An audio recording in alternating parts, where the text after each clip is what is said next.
planejamento e políticas públicas, com ênfase na teoria política da democracia, e logicamente nós vamos discutir a questão dos partidos, vamos fazer uma pequena introdução sobre por que os partidos são necessários, para depois chegar e discutir essa crise que a sociedade brasileira passou, exatamente pela questão da representação, da crise de representação e dos partidos políticos. A teoria política buscava a teoria do Estado moderno com pensamento único, né? O Hobbes, por exemplo, que é o autor da ideia de contrato social, aquela sacada importante para construir a teoria do Estado moderno, que é uma teoria que tem origem na teoria cristã do poder. Quando você tem um Gênesis, você tem a ideia de que o paraíso, que é exatamente onde Deus colocou Adão e Eva, e disse, aqui você tem uma árvore do bem e do mal. Você não pode só provar isso, você pode usufruir do paraíso. E aí, quando a Eva tentou Adão para querer ser igual a Deus, aí simbolicamente é exatamente o que acontece com o liberalismo, né? Quer dizer, o liberalismo consegue quebrar a vida comunitária e individualizar as pessoas. Quer dizer, comunidade e de sociedade são as duas dicotomias que os sociólogos estudam a parte da sociedade anterior e a sociedade posterior, que é a sociedade moderna. Então, quer dizer, o Hobbes revelou, deu uma sacada mostrando que o medo dos homens gerava a necessidade de ter um soberano para garantir a paz, que é o medo daquele homo lupus omni. O homem é o lobo do outro homem, ou aquela estado de tensão da sobrevivência que existe na lei das selvas, né? Não é o forte do Hobbes é a busca da paz. E é exatamente a partir dessa teoria do Estado que vai desenvolver no liberalismo de Locke, deixando de necessidade desse soberano absoluto para uma liberdade, tendo como ênfase a garantia da propriedade. E Rousseau, a questão da igualdade. Então, quer dizer, mas os partidos vão surgir exatamente, a ideia de partidos, quando surge um dilema não da hegemonia, mas o dilema da diversidade.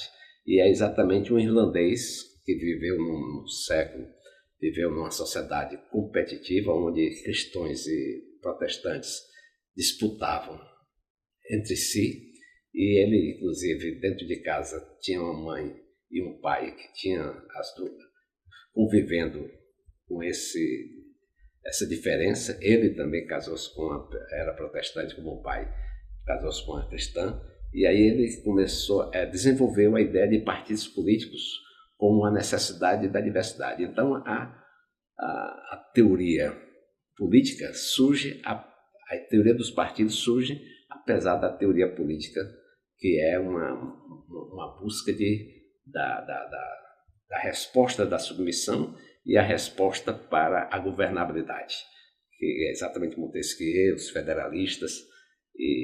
Então, a ideia de democracia vai ter esse dilema. Primeiro surge a ideia dos 3 poderes, para depois surgir a ideia dos partidos. A representação vai evoluindo até chegar ao final das guerras mundiais e cria-se um padrão de democracia. Você tem alternância de poder, 3 poderes, tem pluralismo, pensamentos conflitantes e o respeito dos diferentes, e tudo isso vai enquadrar numa tentativa de criar uma situação de governabilidade. Então, o Brasil nunca teve um sistema partidário.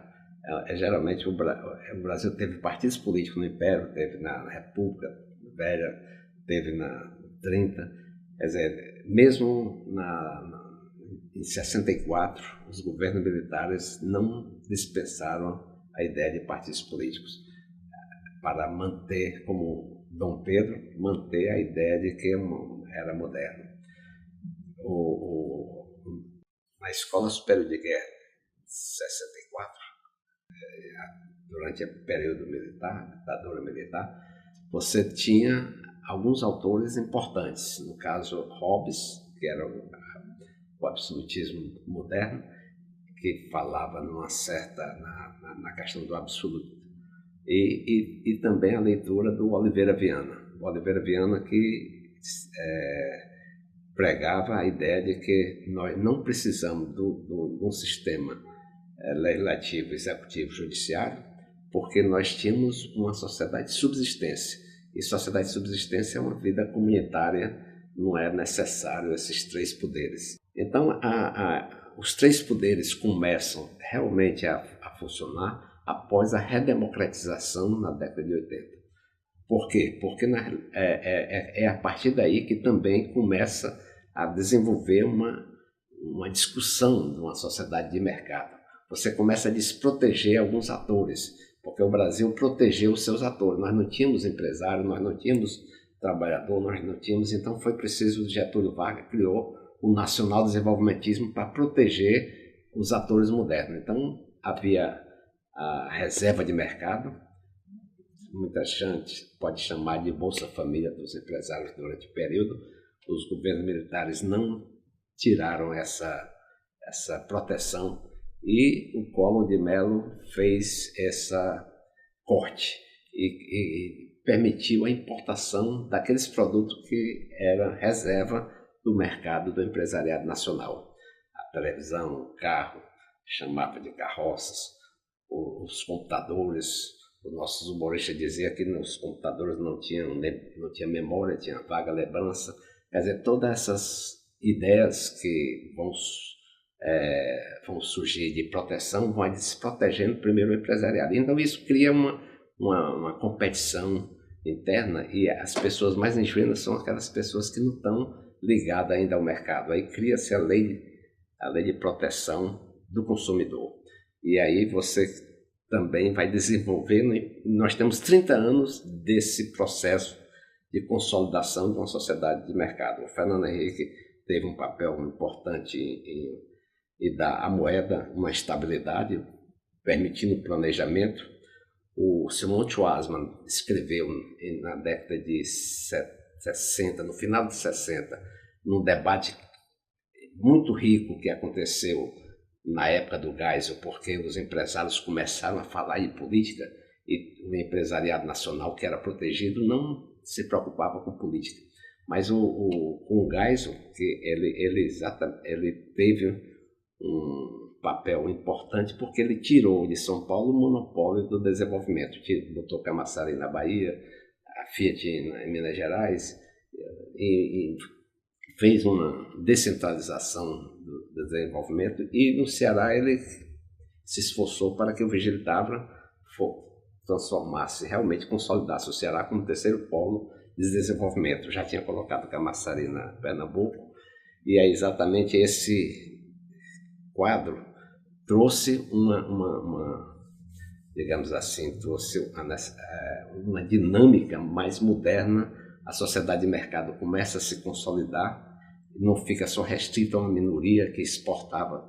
Era um modelo agroexportador, favorecia grupos pequenos, e depois passou a parte urbana, que era pequena, que na década de 60 começa a chegar a migração para a cidade, aumenta a sociedade de massa quando a Guerra Fria estimula digamos, a proteção para que as massas não cheguem a ser simpáticas à União Soviética. Então, as ditaduras da América Latina que aconteceram nesse período é exatamente fruto de uma lógica da Guerra Fria, que era para proteger, para que as massas não chegassem ao poder, que sempre simpatizava com os valores de igualdade que eram defendidos pela União Soviética e a de liberdade, que são dois valores modernos, ficava com os Estados Unidos, embora os dois falassem igualdade e liberdade. Então, esse contexto de quando o Collor assume a desproteção, você inicia uma competição realmente importante, os movimentos sociais aumentam e cria-se a importância das ciências sociais. Os economistas, na época do Collor, eram importantes, entrevistados pelas meios de comunicações, sociólogos nos movimentos sociais. E aí chega um momento em que a política, é o momento da política que é o momento onde o cientista político muitas vezes é chamado para discutir uma nova ética que é necessária para criar um pacto civilizatório nesse ambiente mais competitivo, mais individualista. Então, quer dizer, nós tivemos 30 anos de aperfeiçoamento democrático, de instituições que vão se fortalecendo, mas faltou exatamente uma das questões, a questão da governabilidade, que exige que partidos políticos sejam cada vez mais fortes e representativos. Então, é uma crise de representação, é uma crise de governabilidade que tem no meio os partidos políticos. A relação entre sociedade e política passa pelos partidos e pelos movimentos sociais. Então você tem essa questão que os partidos políticos passaram a não representar. E isso ficou muito claro agora com essa crise que viveu durante o período não só com a crise de 2008, com a crise do capitalismo central, quer dizer, os Estados Unidos, com a crise do sistema financeiro chegando na Europa, a China salvando tanto o capitalismo, e aí chega também aqui, a crise vai chegando lentamente aqui, porque aqui nós estamos num momento de euforia na construção de uma sociedade democrática, ou com democracia liberal democrática. Então essa questão vai se aprofundando quando surgem realmente dois partidos representantes da sociedade civil que têm um satélite em torno, porque na realidade os partidos não são puros, você tem uma rede você não pode ter só o partido, porque fragmentou-se bastante. Então a fase do PSDB foi importante, com a ajuda do PFL, fez maioria no Congresso, você teve governabilidade. Na fase do Lula, você também juntou o PMDB, que era também na fase Fernando Henrique, com o PSB, mas é interessante notar que no Nordeste esses dois partidos sempre foi de Pernambuco e da Bahia. O Ceará sempre participou desses partidos, assumindo os partidos que os paulistas assumiram como representantes da sociedade civil. No caso do PSDB, o Ceará teve papel importante com uma administração que chamou a atenção de Tasso Gereissati, e na fase do Lula, você teve agora uma nova liderança no Ceará, que foi com os Ferreira Gomes também assumindo aqui nesse processo. Então, a crise de representação é a crise que os partidos políticos sentiram que não criaram, digamos assim, no modelo chamado presidencialismo de coalizão, partidos que possam negociar com o governo para criar a governabilidade. Por quê? Porque o governo precisa do Congresso, e para manter a fidelidade dos partidos, dos parlamentares, muitas vezes você negociava com pessoas. As mudanças foram acontecendo lentamente, o judiciário deu a sua interpretação de que o dono do mandato era o partido, mas o partido não assumiu porque o financiamento de campanha era feito pelas empresas e às vezes até de um modo geral, e você não precisaria, o parlamentar não precisaria tanto de fidelizar o eleitor. Então, quer dizer, nessa cadeia, o que faltou foi os partidos fidelizar o eleitor para ter representação. Então, a nossa crise de representação é diferente, por exemplo, da crise de representação que está tomando de conta da Europa, que lá é exatamente porque o estado de bem-estar social fez a proteção, acomodou as pessoas, não participaram da política, e quando você não participa, você que é o soberano na democracia, todo o poder vem do povo, você deixa margem para as elites que estão no poder, vendo que o soberano está dormindo, eles vão puxando para o seu grupo as riquezas e vai concentrando novamente a renda. Então a Europa está com um dilema, a crise veio reforçar isso, e a migração da crise do Oriente Médio veio cada vez mais tornar essa crise realmente dramática, com uma onda de direita de proteção novamente para os seus, em relação aos migrantes. E tudo isso nós estamos vendo que vai refletindo também aqui no caso brasileiro. Mas a crise de representação no Brasil é porque nós não chegamos ainda a uma representação, porque nossa jovem democracia tem 3 décadas já, uma geração, as novas gerações já estão chegando e sentindo essa crise, que é o fato de que os partidos não representam. Nós estamos num momento crucial. Você vê que os 3 poderes não tinha, já que ele não, dizia o Oliveira Viana, não precisavam, dizia o Simão Schwarzman, não existe o judiciário como uma forma de ser importante, e aí você tem aí o legislativo, sempre foi forte, e descobriu depois a medida provisória, que depois foi controlada para não ser o poder absoluto. Você tinha no legislativo, o dono do mandato é o partido, e você tinha no judiciário uma nova fase agora do judiciário de protagonismo, que é a delação premiada, que fez uma realmente revolução na construção desse espaço. Então nós estamos num momento de crise dos poderes, que não é uma crise, sempre a crise significa dar um salto. E essa crise é exatamente a delimitação dos poderes, para saber quem realmente, o que cada poder, para não entrar, porque o objetivo que o Montesquieu, ao desenvolver, e hoje é válido, aceito, o objetivo da divisão dos poderes é que todos obedecem, e mesmo quem manda está obedecendo. Então não existe poder absoluto, há o peso e contrapeso, e é esse peso e contrapeso que nós estamos realmente necessitando de pontuar, para que restabeleça essa vida civilizatória, esse pacto civilizatório que a democracia é objetiva, né? Então nós estamos vendo que nessas últimas eleições os partidos políticos foram atingidos. Nós podemos perceber a importância dos partidos no resultado das últimas eleições. O PSDB recuperou a sua importância de 2004, com um número de partidos, com um número de estados bastante parecidos com aquele momento. O PT houve um recuo.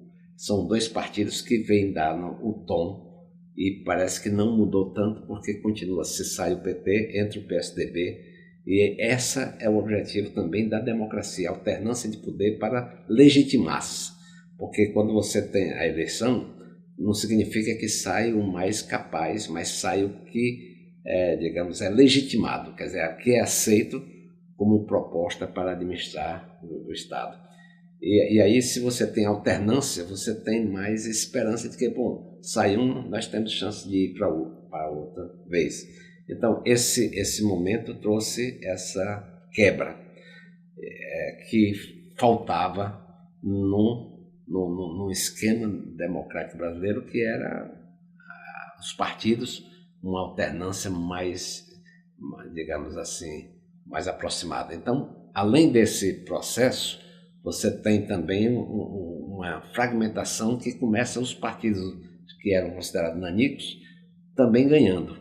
E uma grande novidade é o surgimento de partidos conservadores. O conservadorismo, que estava, eu acho que um pouco envergonhado pelo passado recente do Brasil, recupera e vê que ele não precisa envergonhar, ele precisa ter também protagonismo nessa disputa da diversidade brasileira. Então nós estamos assistindo no Brasil uma sociedade competitiva e cada vez mais consolidando um processo democrático que não faz por estalar de dedo.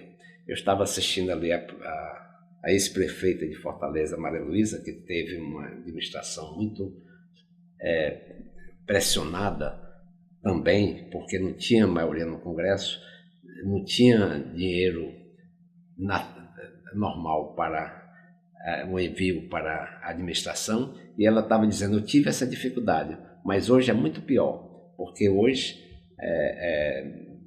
você tem como administrar, tem o dinheiro, mas você tem uma divisão na sociedade tal que é o ódio entre as pessoas. Então, esse momento de divisão que a sociedade brasileira passa é um momento de delimitação dos diferentes, né? A democracia só existe nessas condições.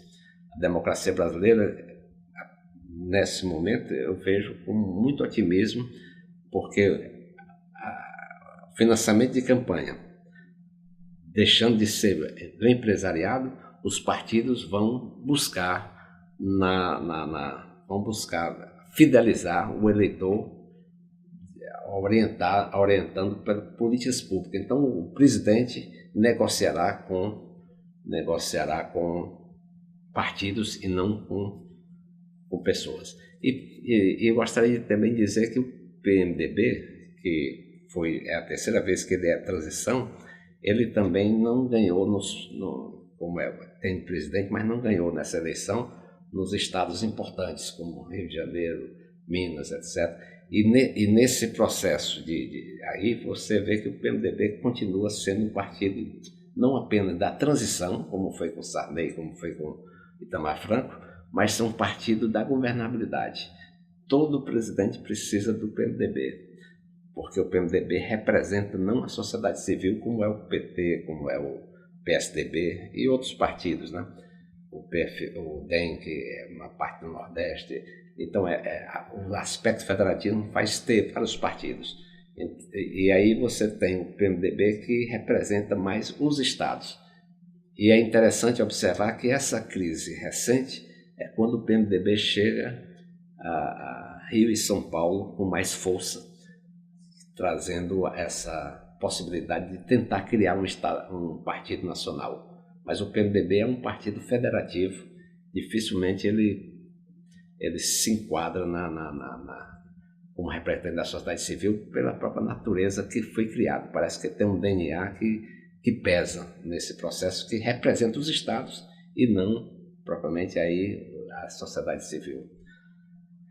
Então, os partidos políticos, né, para nós encerrarmos aqui, está num momento muito rico de se crescer. Nós estamos necessitando reforma política. Nós não discutimos a ideia de reforma política, mas discutimos que o ponto nevrálgico da nossa democracia é exatamente o fortalecimento de partidos, e as saídas são variadas, e aí podemos fazer um outro debate sobre as propostas que estão sendo levadas para a discussão da sociedade civil.